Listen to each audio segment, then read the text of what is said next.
Assalamualaikum warahmatullahi wabarakatuh. Alhamdulillahirabbil alamin. Wassalatu wassalamu ala asrofil anbiya'i wal mursalin wala alihi washabihi ajmain. Amma ba'du. Puji syukur kehadiran Allah Subhanahu wa taala yang telah memberikan nikmat kesehatan serta kesempatan kita dapat berkumpul di acara kali ini. Salawat dan salam kita hadiahkan kepada Nabi besar kita, Nabi Muhammad SAW, dengan membaca Allahumma sholli ala Sayyidina Muhammad wa ala ali Sayyidina Muhammad, yang mana kita dapat syafaatnya beliau di yaumil akhir kelak. Amin amin ya rabbal alamin.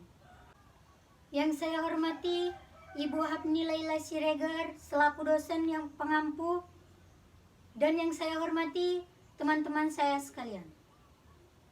Baik, sebelum kita memasuki acara yang kita tunggu-tunggu, alangkah baiknya saya akan memperkenalkan diri terlebih dahulu. Perkenalkan, nama saya Faridayu Lestari, NIM 62011111001 dari kelas PJKR 4B 2020. Di sini saya akan membawakan ceramah yang berjudul Masa Mudamu Tanggung Jawabmu. Hadirin sekalian yang saya hormati, tahukah kalian masa muda sangatlah penting untuk berbuat baik? Tidak hanya untuk masa muda, masa tua, bahkan masa kanak-kanak sangatlah penting untuk berbuat baik. Berbuat baik dalam arti yaitu menjauhi larangan Allah Subhanahu wa taala dan mematuhi perintah Allah Subhanahu wa taala. Masa muda adalah masa yang akan dilalui semua orang. Masa muda juga disebut dengan masa keemasan yang dimiliki oleh semua orang. Tahukah kalian hadirin yang saya hormati, mengapa disebut dengan masa keemasan? Karena pada masa ini pertumbuhan fisik menjadi sempurna, dan pada masa ini seseorang memiliki kesempatan serta kekuatan yang besar. Hal ini merupakan kenikmatan dari Allah Subhanahu wa taala yang patut kita syukuri. Mengapa patut kita syukuri? Karena pada masa ini tidak semua orang memperoleh kenikmatannya. Bagaimanakah harusnya masa muda itu kita lewati menjadi masa muda yang bahagia?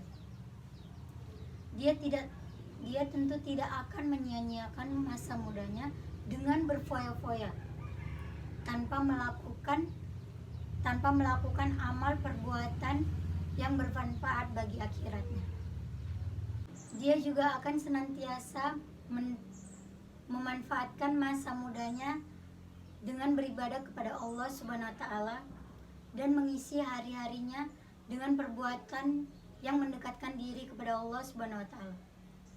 Salah satu yang Allah minta pertanggungjawabannya di akhirat nanti yaitu tentang masa mudanya. Masa muda yang dianugerahkan kepadanya dalam hadis yang diriwayatkan oleh Ibnu Mas'ud radhiyallahu anhu, Rasulullah Shallallahu alaihi wasallam bersabda yang artinya, tidak akan bergeser kedua kaki anak Adam di hari kiamat dan sisi robnya, hingga ditanya tentang 5 perkara, yaitu tentang umurnya untuk apa dia habiskan, tentang masa mudanya untuk apa dia gunakan, tentang hartanya di mana ia memperolehnya,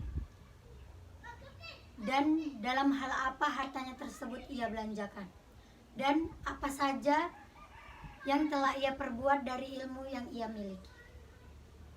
Maka dari itu, ketika masa muda tiba, hendaklah kita pandai-pandai dalam melakukan hal-hal yang baik, bukan mengikuti zaman pada masanya, yaitu mengikuti ke arah yang negatif. Seringkali kita mendengar pemuda-pemuda mendatangi tempat yang tidak wajib, yang tidak berhak untuk kita datangi. pemuda-pemuda banyak melakukan tawuran di mana-mana. Lalu, bagaimanakah cara menghindari hal-hal yang terarah ke arah yang negatif? Cara menghindarinya yaitu jadilah pemuda yang dicintai Allah Subhanahu wa taala. Dicintai Allah Subhanahu wa taala karena keimanannya. Karena dengan iman yang kuat, se-ekstrim apapun perkembangan zaman, iman kita tidak akan pernah goyah. Pemuda yang tumbuh dalam ibadah dan ketaatannya di hari kiamat kelak akan mendapatkan naungan dari Allah Subhanahu wa taala. Dalam hadis yang diriwayatkan oleh Abu Hurairah anhu, Rasulullah Shallallahu alaihi wasallam bersabda yang artinya ada 7 golongan manusia yang akan mendapatkan naungan.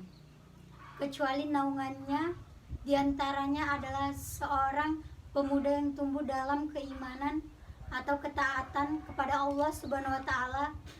HR Bukhari dan Muslim. Semoga dengan pembahasan masa mudamu, tanggung jawabmu ini bisa menjadikan kita masa muda yang lebih baik lagi. Dan untuk yang sudah melewatkan masa mudanya, kita hanya bisa merenungi karena waktu tidak bisa diulang.